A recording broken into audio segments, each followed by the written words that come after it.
नेपाल में दंगे और हिंसा का इतिहास काफी पुराना है, जो अक्सर राजनीतिक अस्थिरता, भ्रष्टाचार और जनता के असंतोष से जुड़ा रहा है। हाल ही में हुए दंगों ने देश को हिलाकर रख दिया है। आइए नेपाल में दंगों के इतिहास और इसके पीछे के कारणों को विस्तार से समझते हैं। हाल ही में हुए दंगे, सितंबर 2025। नेपाल में हाल ही में हुए दंगे जेन ज़ेड आंदोलन के रूप में सामने आए हैं।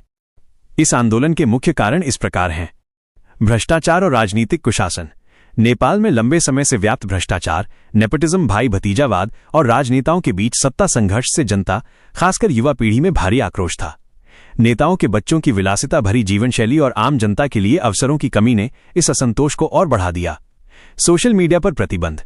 नेपाल सरकार द्वारा सोशल मीडिया ऐप्स पर लगाए गए प्रतिबंध ने इस आंदोलन को चिंगारी देने का काम किया। ये कदम युवाओं को एकजुट होने और अपनी आवाज उठाने से रोकने की कोशिश के रूप में देखा गया, जिससे उनका गुस्सा भड़क उठा। आर्थिक संकट और बेरोजगारी। देश में रोजगार के अवसरों की कमी और अच्छी शिक्षा के अभाव ने युवाओं को विदेशों में काम करने के लिए मजबूर किया। इस आर्थिक दुर्दशा ने भी बड़े पैमाने पर विरोध प्रदर्शनों को जन्म दिया। हिंसा का परिणाम। ये दंगे अत्यधिक हिंसक रहे, जिसमें संसद भवन, प्रधानमंत्री और राष्ट्रपति के आवास को आग लगा दी गई। इन घटनाओं में 72 से अधिक लोगों की मौत हुई और 2000 से ज्यादा लोग घायल हुए। इस हिंसा के बाद प्रधानमंत्री केपी शर्मा ओली को इस्तीफा देना पड़ा और देश में राजनीतिक उथल पुथल मच गई। नेपाल के दंगे, ऐतिहासिक परिप्रेक्ष्य। नेपाल में पहले भी बड़े पैमाने पर जन आंदोलन और हिंसक घटनाएं हुई हैं। 1990 का जन आंदोलन, जाना आंदोलन। इस आंदोलन को नेपाल में लोकतंत्र की बहाली के लिए जाना जाता है। छात्रों के नेतृत्व में हुए इन विरोध प्रदर्शनों ने राजशाही को संवैधानिक राजतंत्र में बदलने के लिए मजबूर किया। इस दौरान भारत द्वारा आवश्यक वस्तुओं की आपूर्ति पर लगाए गए प्रतिबंधों से नेपाल में आर्थिक संकट गहरा गया था, जिसने इस आंदोलन को और तेज कर दिया। शाही परिवार का नरसंहार, 2001। नेपाल के इतिहास की ये एक सबसे भयावह घटना थी, जब राजकुमार दीपेंद्र ने कथित तौर पर शाही परिवार के 9 सदस्यों की हत्या कर दी थी। इस घटना के बाद नेपाल में राजनीतिक अस्थिरता बढ़ गई और राजा ज्ञानेंद्र का शासन माओवादी आंदोलन को नियंत्रित करने में विफल रहा। माओवादी आंदोलन 1996-2006। इस दशक में माओवादी विद्रोह ने नेपाल में एक लंबा गृहयुद्ध छेड़ दिया, जिसमें 16,000 से अधिक लोगों की जान गई। ये आंदोलन राजशाही को खत्म कर नेपाल को एक गणतंत्र बनाने के उद्देश्य से शुरू हुआ था। इस विद्रोह ने देश में राजनीतिक उथल पुथल को चरम पर पहुंचा दिया। 2006 का जन आंदोलन, जाना आंदोलन 2। इस आंदोलन ने आखिरकार नेपाल में राजशाही का अंत कर दिया। राजा ज्ञानेंद्र के निरंकुश शासन के खिलाफ जनता सड़कों पर उतर आई। इस आंदोलन के बाद नेपाल को एक धर्मनिरपेक्ष राष्ट्र घोषित किया गया और 2008 में राजशाही को पूरी तरह समाप्त कर दिया गया। नेपाल का इतिहास। नेपाल का इतिहास सदियों पुराना है और ये विभिन्न राजवंशों और राजनीतिक परिवर्तनों से भरा हुआ है। प्राचीन काल। नेपाल काठमांडू घाटी में स्थित एक प्राचीन सभ्यता का हिस्सा रहा है। पौराणिक कथाओं के अनुसार इस क्षेत्र का नाम ने मुनि के नाम पर पड़ा। माना जाता है कि गौतम बुद्ध लगभग 563-483 ईसा पूर्व का जन्म लुम्बिनी में हुआ था, जो नेपाल में स्थित है। 3री शताब्दी ईसा पूर्व में ये क्षेत्र अशोक के मौर्य साम्राज्य का एक हिस्सा था। मध्यकालीन नेपाल। 4ठी शताब्दी ईस्वी के आसपास नेपाल में लिच्छवी वंश का उदय हुआ, जिसके बाद मल्ल वंश का शासन आया। मल्ल वंश के शासनकाल में कला और संस्कृति का विकास हुआ। 18वीं शताब्दी में गोरखा राजा पृथ्वी नारायण शाह ने विभिन्न छोटे राज्यों को एकजुट करके आधुनिक नेपाल की स्थापना की। शाह राजवंश और राणा शासन। पृथ्वी नारायण शाह के वंशजों ने नेपाल पर शासन किया। 19वीं शताब्दी के मध्य में जंग बहादुर राणा ने सत्ता पर कब्जा कर लिया और राणा शासन की शुरुआत हुई। इस वंशानुगत शासन ने राजा की शक्तियों को सीमित कर दिया, हालांकि शाह राजा नाम मात्र के शासक बने रहे। 1950 में राजा त्रिभुवन ने भारत की मदद से राणा शासन का अंत किया और नेपाल में संवैधानिक राजतंत्र की स्थापना की। लोकतंत्र की ओर। 1990 के दशक में नेपाल में लोकतंत्र की मांग तेज हुई, जिसके कारण जन आंदोलन आई हुआ।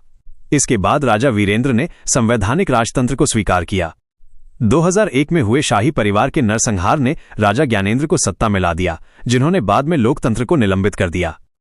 2006 के जन आंदोलन 2 के बाद नेपाल को एक धर्मनिरपेक्ष राष्ट्र घोषित किया गया और 2008 में राजशाही को समाप्त कर दिया गया, जिसके बाद नेपाल एक संघीय लोकतांत्रिक गणराज्य बन गया। वर्तमान स्थिति। नेपाल वर्तमान में राजनीतिक अस्थिरता, भ्रष्टाचार और आर्थिक चुनौतियों से जूझ रहा है। हाल ही में हुए दंगों ने देश की राजनीतिक व्यवस्था को एक बार फिर से हिला दिया है और नई सरकार के लिए बड़ी चुनौतियां खड़ी कर दी हैं।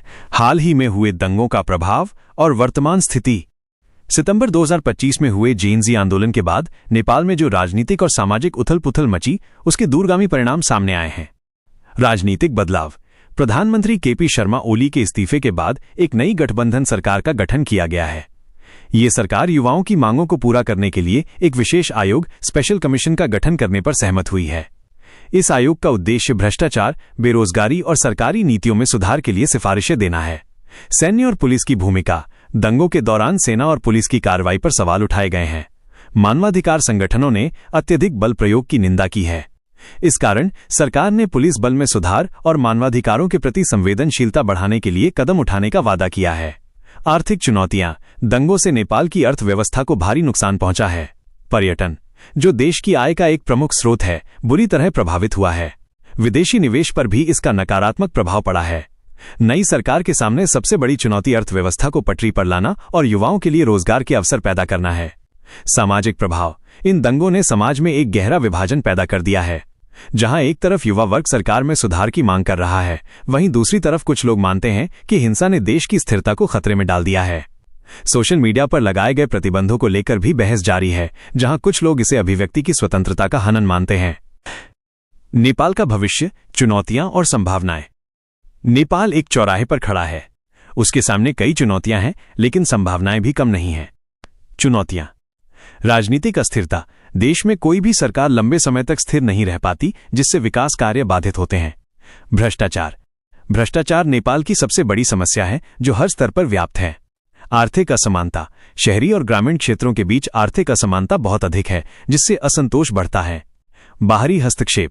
नेपाल की भू राजनीतिक स्थिति के कारण भारत और चीन जैसे पड़ोसी देशों का प्रभाव अक्सर उसकी आंतरिक राजनीति में देखा जाता है। संभावनाएं। युवा शक्ति। नेपाल की 60% आबादी 30 साल से कम उम्र की है। यह युवा शक्ति अगर सही दिशा में निर्देशित की जाए तो देश के विकास में महत्वपूर्ण भूमिका निभा सकती है। प्राकृतिक संसाधन। नेपाल के पास जल विद्युत और पर्यटन के क्षेत्र में अपार संभावनाएं हैं। इन संसाधनों का सही उपयोग कर देश आर्थिक विकास कर सकता है। लोकतांत्रिक चेतना। नेपाली जनता में अपनी सरकार से जवाबदेही मांगने और लोकतंत्र की रक्षा के लिए लड़ने की एक मजबूत चेतना है। यह चेतना भविष्य में एक बेहतर और स्थिर नेपाल का निर्माण कर सकती है। संक्षेप में, नेपाल का इतिहास संघर्ष और बदलावों से भरा हुआ है और हालिया दंगे इसी लंबी श्रृंखला की एक कड़ी हैं। ये देश अब एक ऐसे दौर से गुजर रहा है जहां युवाओं का असंतोष एक नई राजनीतिक और सामाजिक व्यवस्था की मांग कर रहा है। भविष्य में नेपाल किस दिशा में जाएगा, ये काफी हद तक इस बात पर निर्भर करेगा कि सरकार और जनता दोनों अपनी चुनौतियों का सामना कैसे करते हैं। अगर आपको ये वीडियो ज्ञानवर्धक और रोचक लगा तो द रियल स्टोरी को लाइक, शेयर और सब्सक्राइब करना न भूलें। हम आपके लिए ऐसे ही अनसुने और ज्ञानवर्धक कहानियां लाते रहेंगे। देखते रहिए द रियल स्टोरी। और हाँ, इस वीडियो को अपने दोस्तों के साथ शेयर करना बिल्कुल न भूलें, ताकि उन्हें भी पता चले कि आप कितने ज्ञानवर्धक वीडियो देखते हैं।